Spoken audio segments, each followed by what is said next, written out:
નમસ્કાર, ધર્મલોકમાં આપનું સ્વાગત છે. હું છું સંદીપ. દર્શક મિત્રો, આજે વાત કરવાની છે સકારાત્મક વિચારધારા વિશે. જો આધ્યાત્મિક માર્ગે આગળ વધવું હોય તો માણસમાં શ્રદ્ધા જોઈએ. પણ આ શ્રદ્ધા કોને કહેવાય? તે તમામ વાતો જાણીશું આજે ધર્મના મર્મમાં, ધર્મલોકમાં.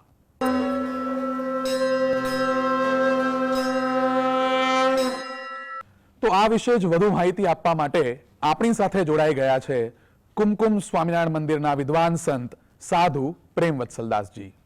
જય સ્વામિનારાયણ સ્વામી. જય સ્વામિનારાયણ. સ્વાગત છે આપનું ધર્મલોકમાં. સ્વામીજી, મારે અહીંયા શરૂઆત કરવી છે કે સકારાત્મક વિચારધારા કોને કહેવાય? તમારો સરસ પ્રશ્ન છે કે સકારાત્મક વિચારધારા કોને કહેવાય. તો સકારાત્મક વિચારધારા એટલે દરેક માણસ કે વસ્તુમાંથી જે સારું હોય ને તે આપણે જોવું.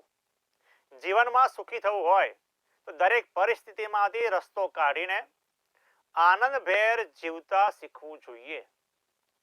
આ જીવન છે તો સુખ અને દુઃખ બંને વારાફરતી આવવાના જ છે.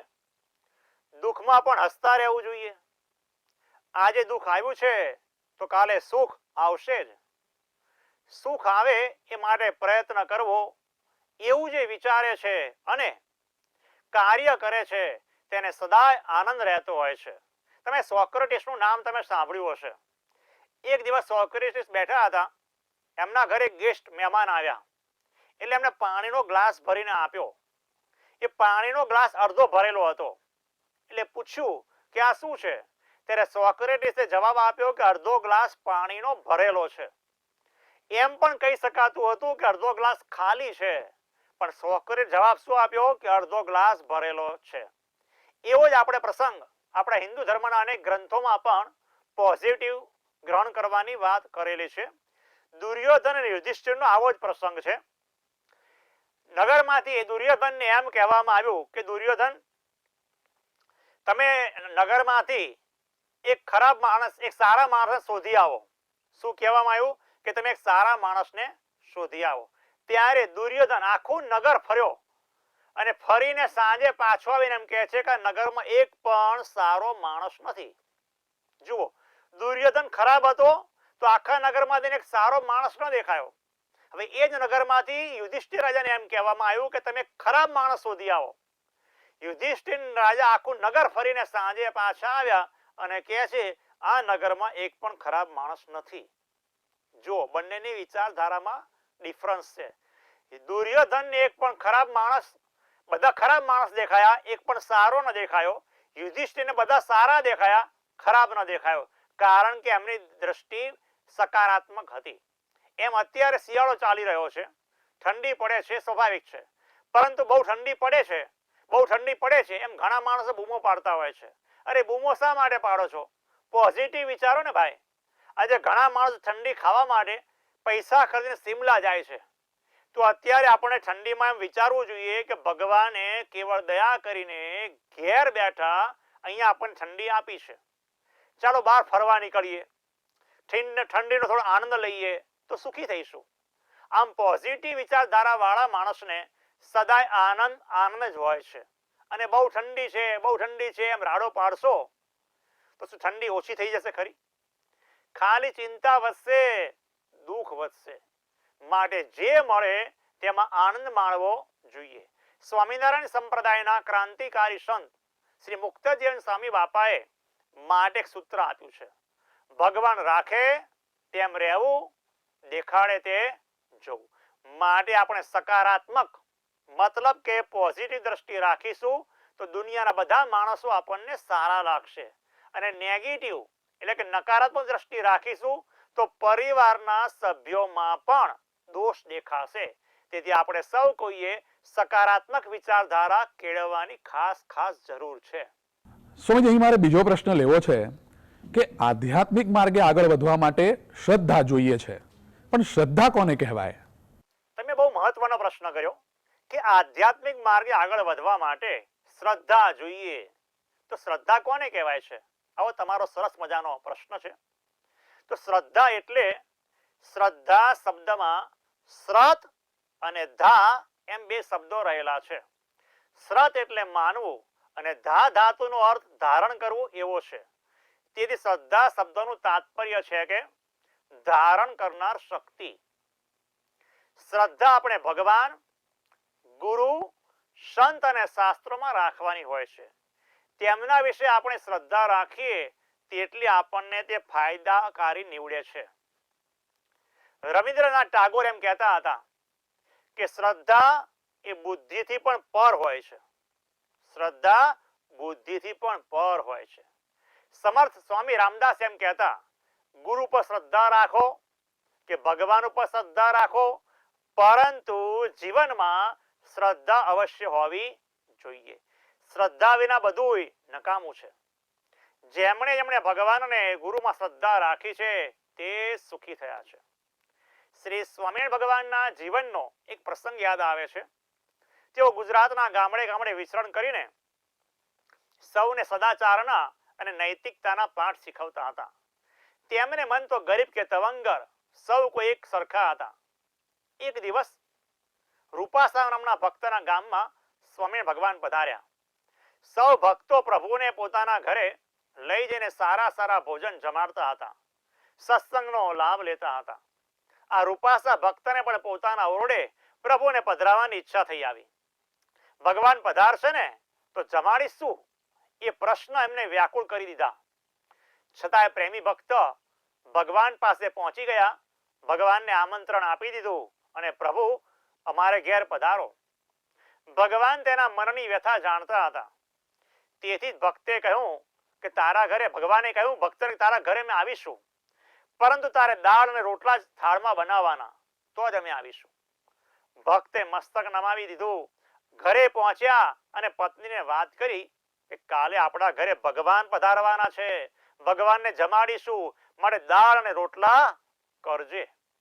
તેમની પત્નીએ કહ્યું, ભગવાન આપણા ઘરે પધારે અને દાળ રોટલા જમાડીએ, બરાબર ન કહેવાય. તેથી અમારું કલ્લું વેચીને પાકા થાળનું સીધું લઈ આવો. પછી તેમ કરીને પાકા થાળનું સીધું લાવવામાં આવ્યું અને ભગવાનને માટે લાડુ, દાળ, ભાત, શાક વગેરે થાળ તૈયાર કર્યા. ભગવાન પધાર્યા, તેમની આગળ થાળ મૂકવામાં આવ્યો. તે જોઈને ભગવાને કહ્યું, રૂપાસા તમે તો ઉપરથી ગરીબ જેવા લાગો છો, પણ થાળ જોતા એવું લાગે છે કે તમે બહુ પૈસા વાળા છો. ત્યારે રૂપાસા કહે, મહારાજ આપ મને મળ્યા છો, આપના આશીર્વાદ છે, રાજીપો છે, એટલે હું ધનાઢ્ય કહેવાઉં. આપ કૃપા કરીને થાળ અંગીકાર કરો. ત્યારે શ્રી હરિએ કહ્યું કે અમારે અત્યારે 500 રૂપિયાની જરૂર છે, તે લાવીને અમારી આગળ ભેટ મૂકો તો તમારો થાળ અંગીકાર કરીએ. રૂપાસાએ જાણ્યું ભગવાન આપણી પાસે માંગે એવા આપણા ધન્ય ભાગ ક્યાંથી. આપનું વચન મિથ્યા ન થાય એમ કહી પત્નીની પાસે ગયા અને કહ્યું કે શ્રીજી મહારાજ આ પ્રકારે કહે છે, શું કરીશું? ત્યારે દર દાગીના ઘરાણે મૂકીને 500 રૂપિયા લાવી ભગવાનને આપ્યા. પછી તેમણે તે પ્રમાણે કરી શ્રીજી મહારાજના ચરણમાં 500 રૂપિયાનો ઢગલો કર્યો. શ્રીજી મહારાજ થાળ જમ્યા અને ભક્તની શ્રદ્ધા અને ટેક જોઈને ભગવાન ખૂબ પ્રસન્ન થયા. પછી શ્રીજી મહારાજે કહ્યું, જે આ રૂપિયા લઈને મારી ભેગા ચાલો. પછી વિસનગર ગયા અને ત્યાં જઈને 500 રૂપિયાની 4 આને મણના ભાવની 2000 મણ જુવાર ભગવાને ખરીદાવી અને ગાડા ભરાવી એમના ઘરે મોકલ્યા અને કહ્યું, આને તમે સાચવી રાખજો, અમારે જોઈશે ત્યારે મંગાવી લઈશું. બીજા વર્ષે અગણતેરો કાળ પડ્યો, કોઈને ખાવા પણ મળે નહીં એવો સમય આવ્યો. ત્યારે રૂપાસાએ શ્રીજી મહારાજને કહેવરાવ્યું કે મહારાજ જુવાર ચોરાઈ જવાની બીક લાગે છે, માટે લઈ જાઓ, અગર આપ કહો તો હું મોકલાવી આપું. ત્યારે શ્રીજી મહારાજે કહ્યું, એ જુવાર તમારી છે, માટે વેચી નાખજો અને જે પૈસા આવે તે તમારા છે, એ તમારી પાસે રાખજો. તેથી 1 મણના 4 રૂપિયા એવા ઊંચા ભાવે વેચી એટલે તે વખતના 8000 રૂપિયા ઉપજ્યા. આમ શ્રી સ્વામિનારાયણ ભગવાને તેમની સેવા અંગીકાર કરીને દારિદ્રને કાપી નાખ્યું. જે ભક્ત શ્રદ્ધા સહિત ભગવાનને આપે છે ત્યાં લોક અને પરલોકમાં હંમેશા સુખી થાય છે. તે ભગવાન અને ગુરુ કે સંત કહે તેમાં શંકા કુશંકા ન કરવી, તે કહે તેમ કરવું. ભગવાન ક્યારેય પોતાના ભક્તનું અહિત કરતા જ નથી. ભગવાનને ભક્ત જે અર્પણ કરે છે તેનું ભગવાન અનેક ગણું કરીને પાછું આપે છે. પરંતુ ભગવાનમાં શ્રદ્ધા અને વિશ્વાસ જોઈએ. જે ભક્ત શ્રદ્ધા સહિત ભગવાનને આપે છે ત્યાં લોક અને પરલોકમાં હંમેશા સુખી થાય છે.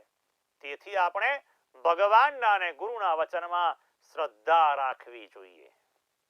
જી સ્વામીજી, આપે શ્રદ્ધા વિશે ખૂબ સારી માહિતી આપી. સ્વામીજી, મારે બીજો એક પ્રશ્ન એ લેવો છે કે આજના સમયમાં બધાને ટેન્શન બહુ રહેતું હોય છે, તો ટેન્શનથી મુક્ત થવા માટે શું કરવું જોઈએ? તમે સાંપ્રત સમયના અનુસાર સરસ પ્રશ્ન કર્યો કે ટેન્શનમાંથી મુક્ત થવું હોય તો શું કરવું જોઈએ. તો એનો ઉત્તર એ છે કે ટેન્શનથી મુક્ત થવું હોય તો પોતાનો જે જીવન વ્યવહાર એ ભગવાનને સોંપી દેવો જોઈએ. કોઈ પણ કાર્ય કરવાનો પ્લાનિંગ અવશ્ય કરવો જોઈએ, પણ પછી તેની રાત્રિ અને દિવસ ચિંતા ન કરવી જોઈએ. પુરુષાર્થ કરીને કાર્યને છોડી દેવું જોઈએ. પછી ભગવાન જે ફળ આપે તેને સ્વીકારવાની તૈયારીને રાખીશું તો ટેન્શન નહીં રહે. સવારથી રાત્રિ સુધી ખૂબ કામ કરો, ખૂબ મહેનત કરો, પછી ભગવાનને યાદ કરીને સૂઈ જાઓ. ફળ ભગવાન જે આપે તેને સ્વીકારો અને એમાં રાજી રહો, તો હતાશા નહીં આવે, ટેન્શન નહીં લાગે અને બીજા દિવસથી ફરી પુરુષાર્થ તમે કરી શકશો. ઘણી વખત મહેનત ઓછી કરી હોય અને ફળ બહુ આપણને મોટું મળે છે, ધાર્યામાં પણ ન આવે ને તેવું મોટું મળે છે. તેનો મતલબ શું થયો? એનો અર્થ શું થયો? ભગવાનની ઈચ્છા જ થઈ ને.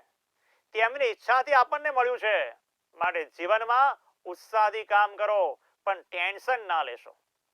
શ્રી કૃષ્ણ ભગવાન કહે છે કર્મ કર્યા કરો, ફળ હું આપીશ.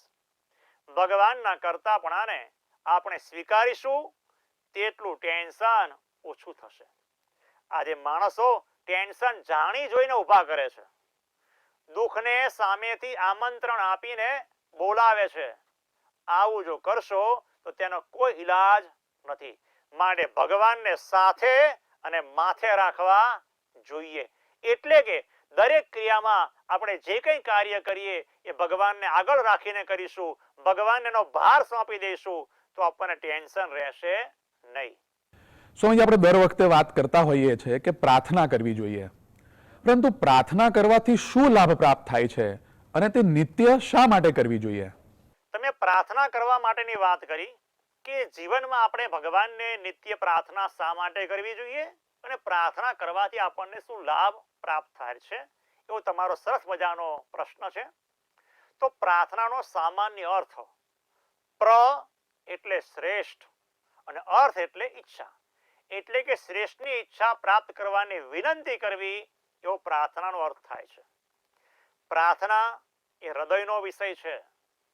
ભગવાન પ્રત્યે પ્રેમ, ભક્તિ, લાગણી, ભાવના, ઉર્મિ વગેરે વહાવાનું અનેરું માધ્યમ એટલે પ્રાર્થના. શુભ કાર્યોની શરૂઆત આપણે પ્રાર્થનાથી કરીએ તો આપણું કાર્ય દીપી ઉઠે છે. પ્રાર્થના કરવાથી આપણામાં રહેલા દુર્ગુણો નાશ પામી જાય છે. આપણે નિત્ય દેહની શુદ્ધિ માટે સ્નાન કરીએ છીએ, તેમ આત્માની શુદ્ધિ માટે નિત્ય પ્રાર્થના કરવી જોઈએ. દેહને ટકાવવા માટે ખોરાક જેમ નિત્ય લઈએ છીએ તેમ પ્રાર્થના એ આત્માનો ખોરાક છે. તેથી પ્રાર્થના પણ નિત્ય કરવી જોઈએ.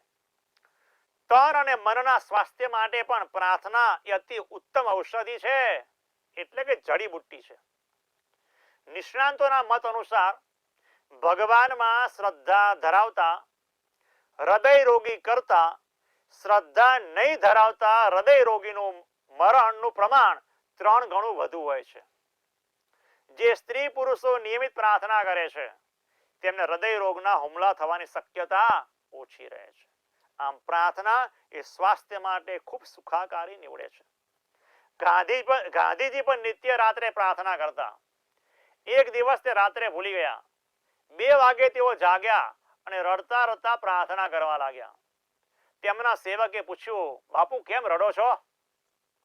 ગાંધીજીએ જવાબ આપ્યો, જેની કૃપાથી હું જીવું છું તે ભગવાનને હું ભૂલી ગયો. આથી મોટી બીજી મારી કઈ ભૂલ હોઈ શકે? માટે જ સર્વ જીવિતા શિક્ષાપત્રીમાં શ્રી સ્વામિનારાયણ ભગવાને પણ ભાર મૂકતા કહ્યું છે કે દરરોજ સાયંકાળે ભગવાનના મંદિરે જઈને ઉચ્ચ સ્વરે ભગવાનની સ્તુતિ, પ્રાર્થના, ભજન કરવું જોઈએ. તેથી આપણે શ્રી સ્વામિનારાયણ ભગવાનને નિત્ય અવશ્ય પ્રાર્થના કરીએ અને સુખ શાંતિને પામવા માટે પ્રયત્ન કરીએ, તો આપણને સદાય સુખ સુખ ને સુખ અવશ્ય રહેશે. જય સ્વામિનારાયણ. જી હા સ્વામીજી, આપણે ખૂબ સરસ વાત કરી. દર્શક મિત્રો, આ સાથે જ આગળ જોઈશું એક વિશેષ રજૂઆત સુખની શોધમાં. તે પહેલા લઈએ એક નાનકડો વિરામ.